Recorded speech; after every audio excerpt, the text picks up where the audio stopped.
الله أكبر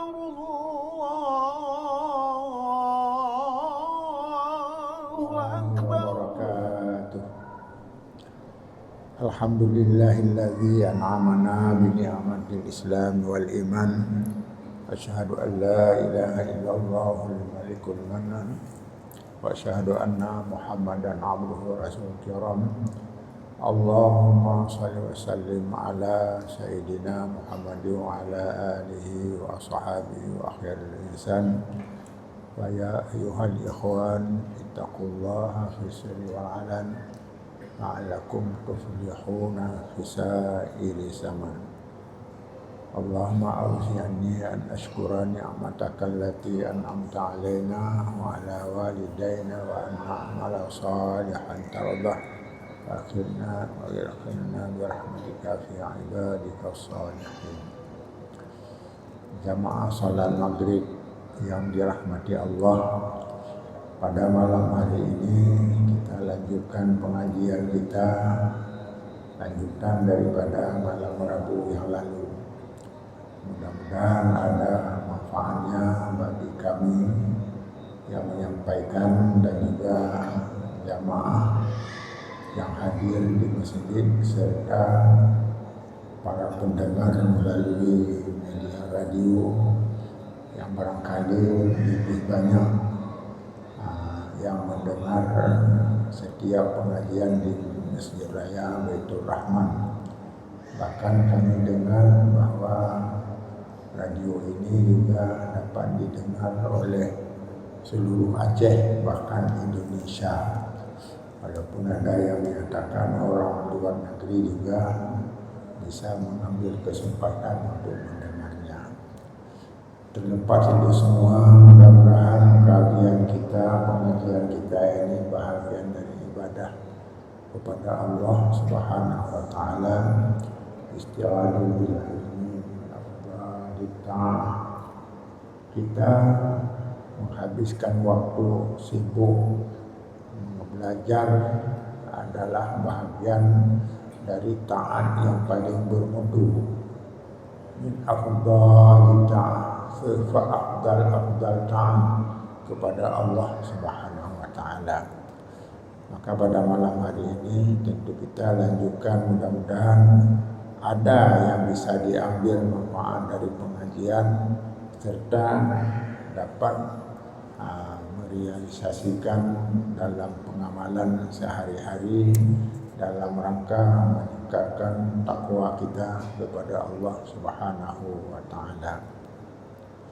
Jamaah yang berbahagia, yang sudah diterangkan adalah berkenaan dengan peluang dan tantangan menuju masa depan yang lebih baik, menuju masa depan yang sukses.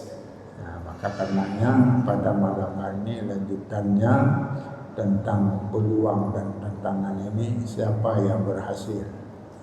Apakah semua orang yang mampu membaca peluang serta mampu membaca tantangan akan berhasil?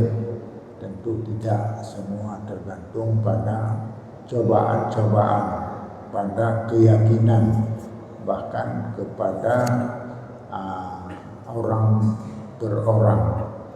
Karena apa? Karena dalam ibadat ini sangat tergantung daripada keikhlasan kita sendiri dalam menimba ilmu yang diperintahkan oleh Allah Subhanahu wa taala. Maka untuk membahas siapa yang berhasil, tentu saja keberhasilan ini tidak hanya dengan bahasa, apalagi peluang dan tantangan. Tidak ada dalam kitab baca peluang dan juga tidak ada tantangan. Apa maksud peluang dan tantangan di sini? Adalah kita kembangkan bahwa dalam melakukan ibadah kita kepada Allah, dalam menuntut ilmu dan sebagainya, itu diberikan kesempatan. Mana peluang ini kesempatan?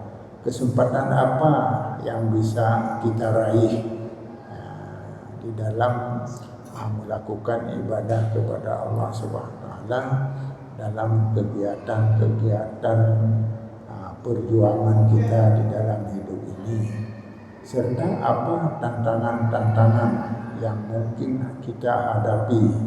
Makna tantangan di sini adalah godaan-godaan, atau dengan istilah lain bahwa ada sesuatu yang memang bagus tetapi belum tentu kita akan berhasil meraihnya.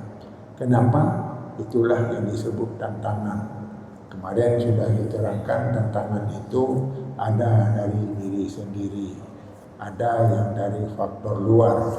Bahkan semua mengakui juga satu tantangan yang besar adalah pengaruh daripada syaitan itu sendiri yang sudah dinyatakan oleh Allah lakum aduwwun mubin, sebagai musuh yang nyata.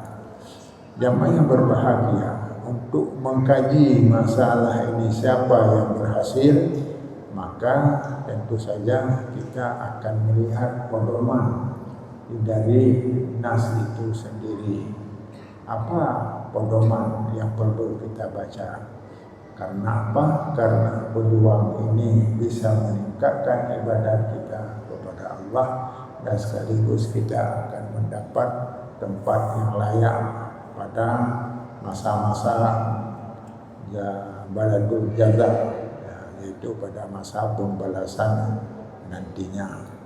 Maka di sini diterangkan dalam kitab namanya Fiqhun Nasri wa Tamkin, yaitu fikah yang berhubungan dengan kemenangan, nasri kemenangan, wa tamkin kejayaan. Jadi hukum Allah yang mengatur tentang kemenangan, tentang kejayaan, apa yang harus dipenuhi, kegiatan apa yang layak dikerjakan sehingga kita memperoleh hasil yang maksimal. Jadi fikih itu adalah bahagian daripada hukum Islam. Kitabullah yata'allaqu bi fa'il mukallaf fi halin nasri wa tamkin, yaitu hukum Allah yang berhubungan dengan kemenangan dan dengan kejayaan. Hal ini dianggap sangat penting karena semua manusia mendambakannya. Mulai dari kita sendiri, keluarga kita sendiri, anak-anak dan sebagainya, selalu bercita-cita supaya keluarga kita, masyarakat kita menjadi sukses dalam hidup ini. Apalagi sama-sama kita ketahui bahwa hidup ini adalah tidak lama matang urur, yaitu sebentar saja, dan juga diberikan matang ilahin harta yang terbatas. Jamaah yang berbahagia, maka untuk mendalami kajian ini tentu saja kita berpedoman dengan prinsip agama.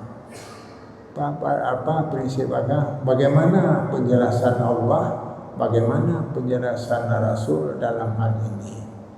Maka karenanya kami ingin membaca apa yang telah ditulis di dalam Fiqhun Nasri wa Tamkin itu. Beberapa hal yang sangat penting, yaitu yang pertama-tama berhubungan dengan ilmu pengetahuan.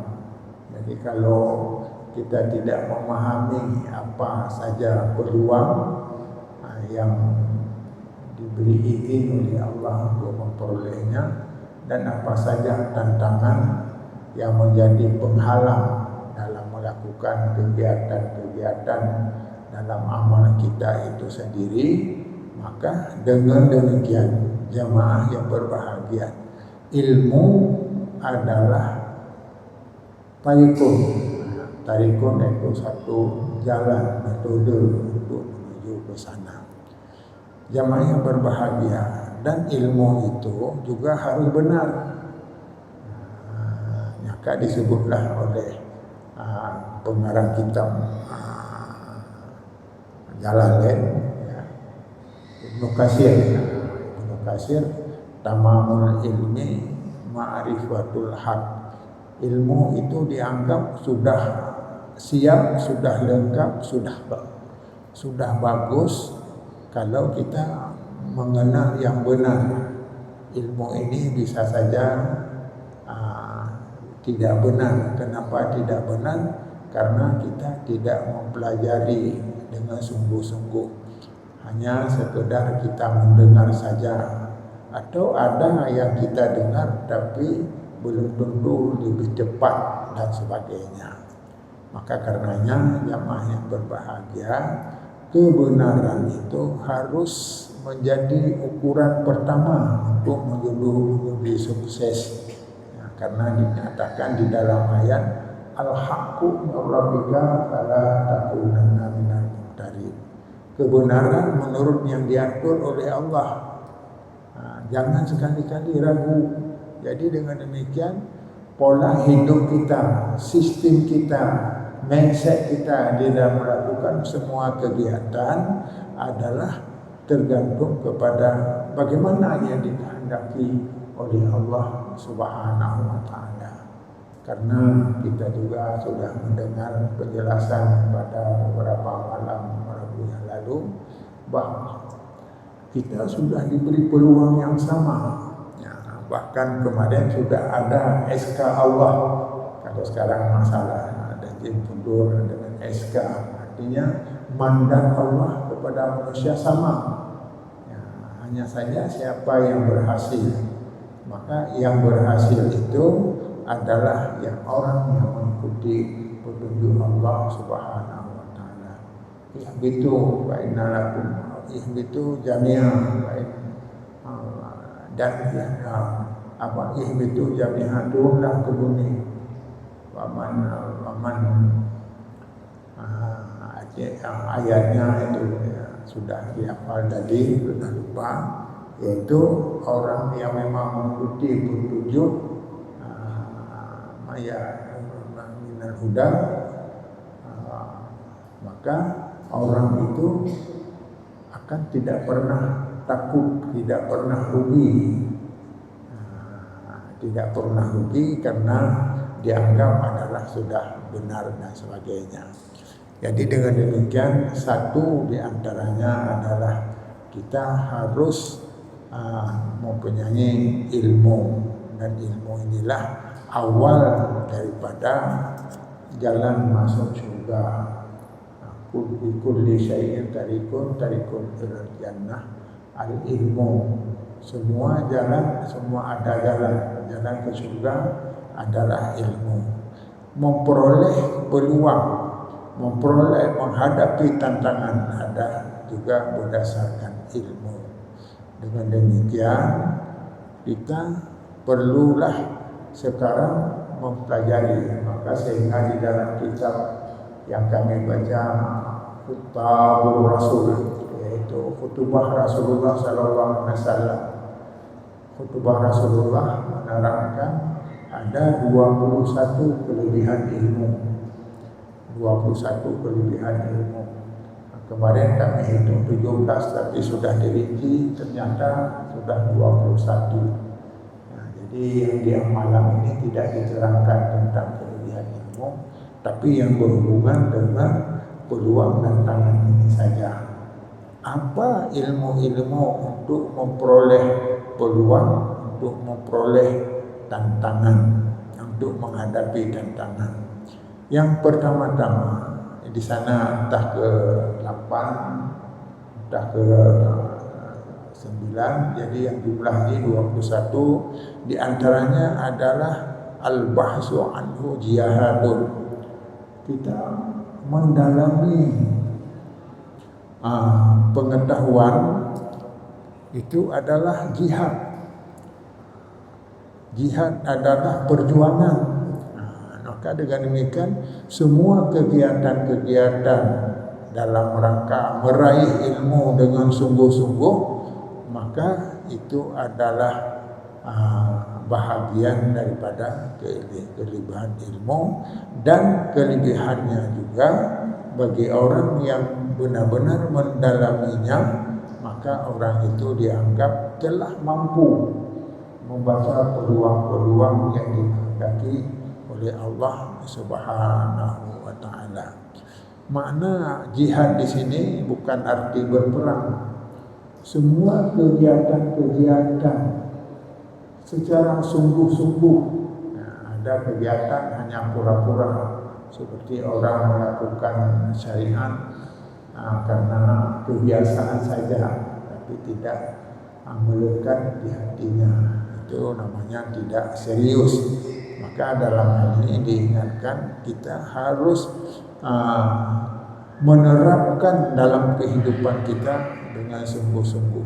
Maka inilah al-bahsu anhu jihadun, berjuang mencari ilmu itu adalah sesuatu yang dianjurkan di dalam agama kita, dan bahkan diberi pahala yang banyak.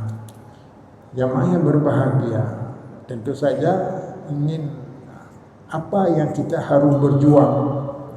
Jadi ini kita kaitkan dengan kondisi kita di Indonesia, bahkan juga di daerah kita ini.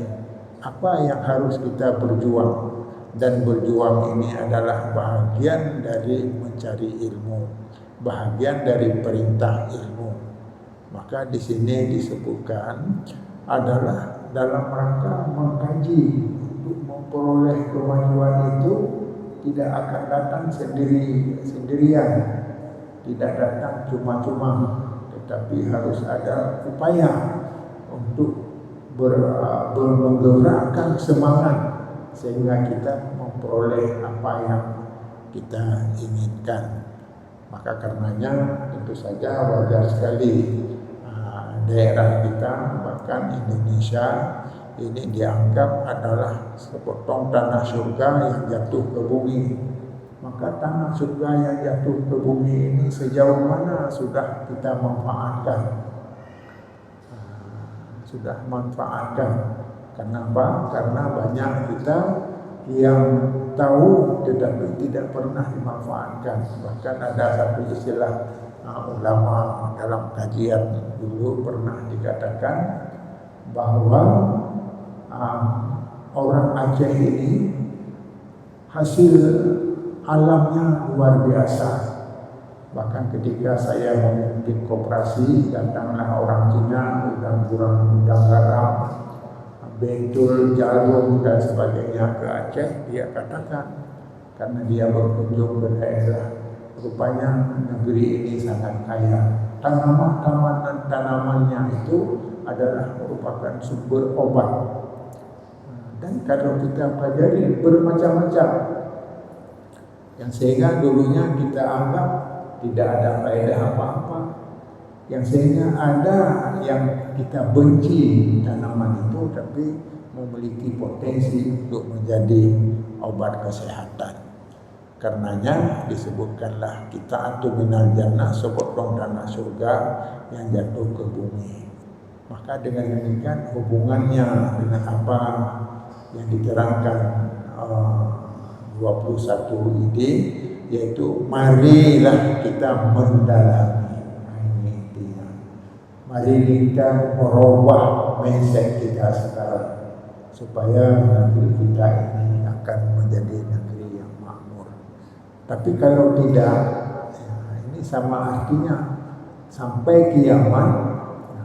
Jadi kalau kiamat itu digambarkan bahwa waktu kiamat itu bagaimana bumi ini akan dihancurkan, dihancurkan sehancur-hancurnya, maka kita melihat rupanya hasil buminya luar biasa.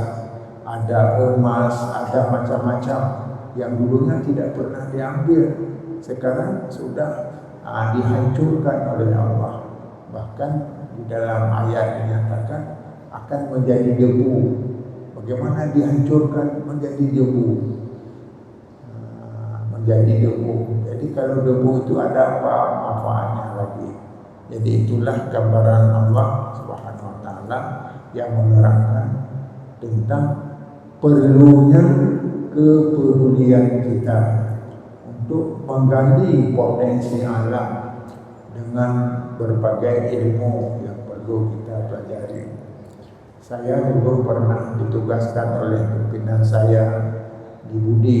Saya belajar di pesantren Budi beberapa tahun. Maka kami dikirim ke Bogor untuk belajar pertanian. Maka kami melihat betapa dahsyatnya hasil hari pertanian. Bahkan orang yang belajar di Darul Fallah. Nah, Darul Fallah itu adalah pesantren pertanian. Maka anak-anak di sana dulunya tidak diberi ijazah supaya mereka pulang ke kampung untuk mengembangkan pertanian. Maka yang menarik di sana adalah pesantren itu air di bawah, di dalam tanah, di sungai atau di alur, maka naik ke atas gunung, dinaikkan. Saya sudah lupa alatnya. Dulunya karena belajar untuk kita ingat, tapi sekarang sudah lupa. Jadi kalau ada binatang ternak, tidak perlu turun ke bawah untuk mencari air. Air sudah ada tersedia. Dengan apa? Dengan teknologinya.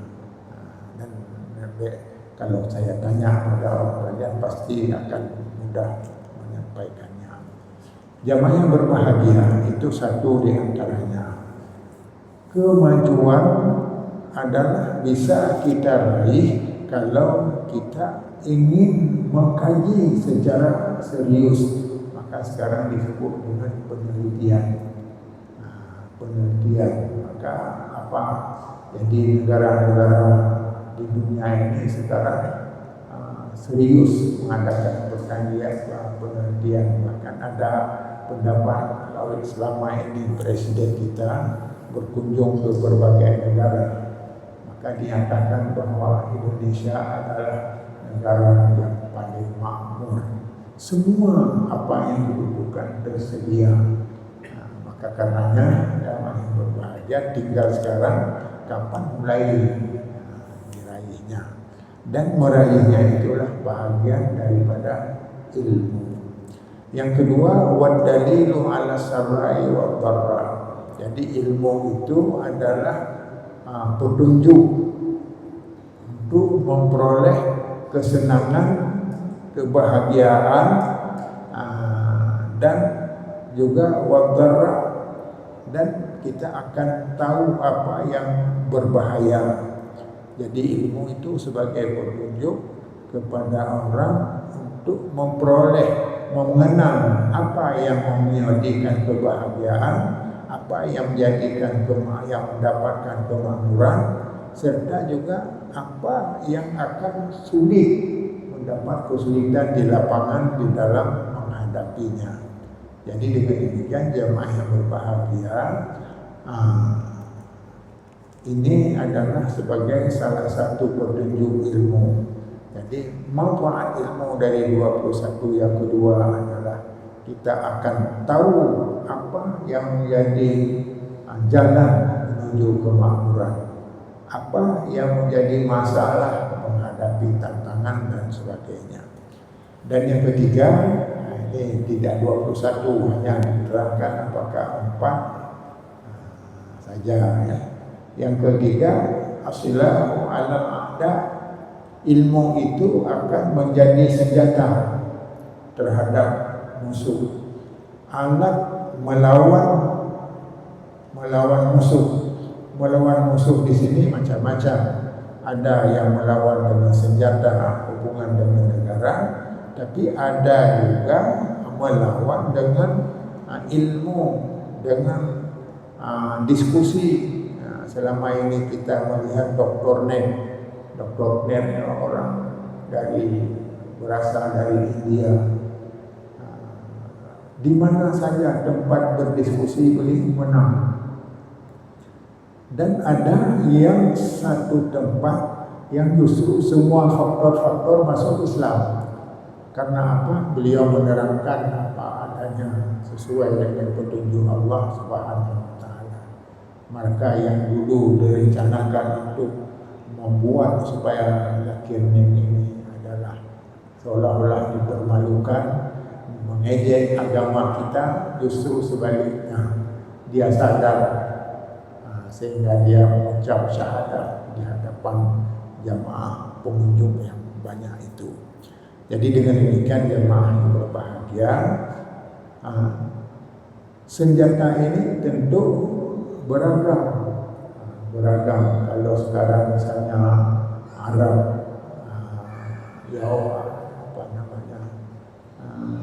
Israel dengan Palestina, ini bagaimana? Seolah-olah tidak pernah akan damai lagi. Hari ini Israel perang Gaza, besok perang Gaza yang dibantu oleh sekutu-sekutunya memerang Israel. Maka yang paling menarik saya memang inilah baru saya baca menurut hikmahnya, ada pernyataan Nabi pada akhir zaman orang Yahudi itu dibenci oleh dunia. Waktu dibenci oleh dunia itu bagaimana? Bukan saja manusianya, makhluk Allah pun membenci. Ada orang Yahudi bersembunyi di belakang batu, maka batu itu bersuara, ini Yahudi, bunuhlah dia. Itu hadis. Kalau hadis tak mungkin kita kira. Jadi bagaimana logika sampai batu itu sendiri menyatakan bermusuhan dengannya, karena sikap daripada Israel yang sangat berlebihan. Mereka bukan berperang dengan orang yang pegang senjata, dengan anak-anak yang tidak ada apa-apa. Maka kita sedih melihat anak-anak yang dia bermain bola misalnya sudah kena, maka perutnya keluar. Kemudian ada yang beberapa orang dalam satu keluarga semua meninggal, tinggal satu orang anak. Jadi hal inilah yang memperlihatkan bahwa kekejaman, dan tentu saja ini belum berakhir. Maka saya ada perasaan, ada kesan. Apa kesan? Patutlah kata Nabi. Itu pendapat saya, pendapat tentang bencinya kepada Israel. Bukan pendapat saya hadis itu, tidak. Hadis tetap seperti apa yang telah kami sampaikan. Jadi dengan demikian jemaah yang berbahagia, kalau kita ingin menang misalnya dalam menghadapi berbagai tantangan, di antaranya adalah musuh itu ingin menjajah kita, tentu senjatanya adalah dengan tugas negara. Tidak mungkin kita misalnya sekarang Palestina perang, kita pergi ke sana, itu sama membunuh diri karena kita tidak tahu situasi atau tidak pandai memegang senjata. Jadi dengan demikian jemaah yang berbahagia, betapa pentingnya ilmu ini. Maka disebutkanlah ilmu itu adalah sebaik-baik penerus. Kalau kita mengharapkan masa depan yang lebih maju, maka sangat tergantung kepada ilmu. Maka cobalah kita bayangkan di Aceh ini sejauh mana kita menguasai ilmu agama. Bahkan kalau dulu agama itu yang kita belajar saja, agama salat, puasa dan sebagainya yang sifatnya sederhana, tidak boleh beranjak kepada yang lebih. Bahkan pelajaran sekolah saja, karena kami dulu adalah pimpinan pesantren, beberapa pesantren, maka beberapa daya, karena pesantren itu istilah istilah tidak benar itu. Tidak boleh disebut pesantren, tapi daya. Ya, kalau pesantren itu adalah dari agama Hindu. Ya, jadi agama Hindu, saya tidak menerangkan dalam hal ini lebih jauh, kecuali kita ambil kesimpulan bahwa lawan yang kita hadapi beragam, ada yang berat, ada yang ringan. Semuanya adalah harus melalui ilmu. Maka dengan orang yang sudah ada ilmu itu aman. Saya sangat kagum kepada doktornya.